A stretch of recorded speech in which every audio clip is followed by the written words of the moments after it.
हा घाई गडबडीत त्यांचा सत्कार, त्यांचं अभिनंदन करण्याचा कार्यक्रम आपण आयोजित केला. मी धन्यवाद देतो सर्व त्यांच्या चाहत्यांना की आपण वेळेमध्ये हा कार्यक्रम या ठिकाणी आयोजित केला. कारण कोणत्याही गोष्टीचं नावलौकिक किंवा उत्साह हा सुरुवातीच्या काळामध्ये जेवढा असतो तेवढा तो कार्यक्रम जर उशीर झाला तर त्याच्यामध्ये थोडंसं नाही म्हटलं तरी दुर्लक्ष होतं.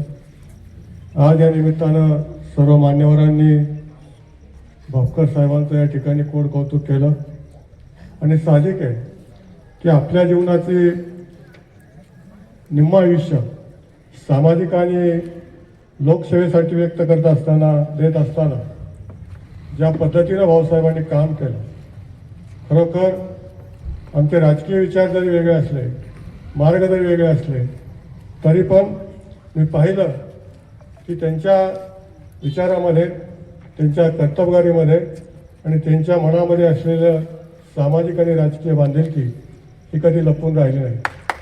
संघर्षमय जीवनामध्ये काम करत असताना भाऊसाहेबांनी खरोखर अतिशय छोट्याशा विचारधारेतून, आणि विचारधारा म्हणण्याचं कारण असं की वलती गावामध्ये ज्या पक्षाच्या माध्यमातून त्यांनी कामाला सुरुवात केली त्या पक्षाचं या ठिकाणी असलेलं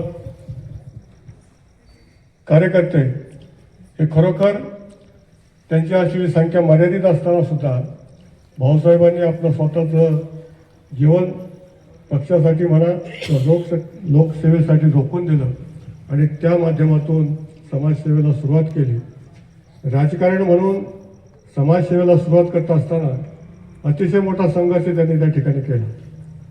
खरं तर ध्येय मनामध्ये काहीतरी असल्यानंतर ध्येय गाठण्यासाठी संघर्ष करावा लागतो, कष्ट करावे लागतात, अहोरात्र झगडत राहावं लागतं आणि ते सर्व करण्याची जिद्द, उमेद भाऊसाहेबांनी ठेवली आणि त्याच माध्यमातून त्यांना खऱ्या अर्थानं त्यांच्या कष्टाचं फळ आज त्या ठिकाणी मिळालं.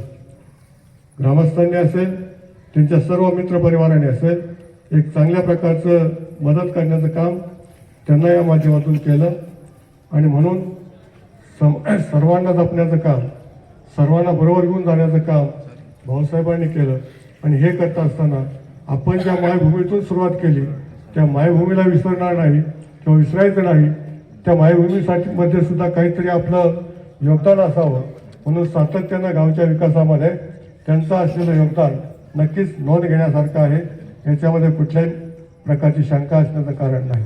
आणि म्हणून तुम्ही सर्वजण ज्या उत्साहानं, ज्या प्रेरणेनं आणि ज्या उमेदीने या ठिकाणी उपस्थित आहात, ज्या माध्यमातून तुम्ही भाऊसाहेबांना पुढील कार्यासाठी शुभेच्छा व्यक्त करत आहात, मी सुद्धा माझ्या व्यक्तिगत, माझ्या पक्षाच्या वतीनं, माझ्या नेत्याच्या वतीनं मी भाऊसाहेबांना त्यांच्या राजकीय जीवनामध्ये त्यांनी ज्या पद्धतीनं एक नगरसेवक म्हणून आपल्या कार्याला आता मोठी सुरुवात केलेली आहे, त्याच्यामध्ये त्यांना चांगल्या प्रकारचं यश मिळो, चांगल्या प्रकारची त्यांना त्या ठिकाणी काम करण्याची संधी मिळो, चांगल्या प्रकारचं पदाधिकारी होण्याची संधी मिळो, अशा प्रकारची भावना मी या ठिकाणी असलेल्या पांडुरंगाच्या अपेक्षा व्यक्त करतो.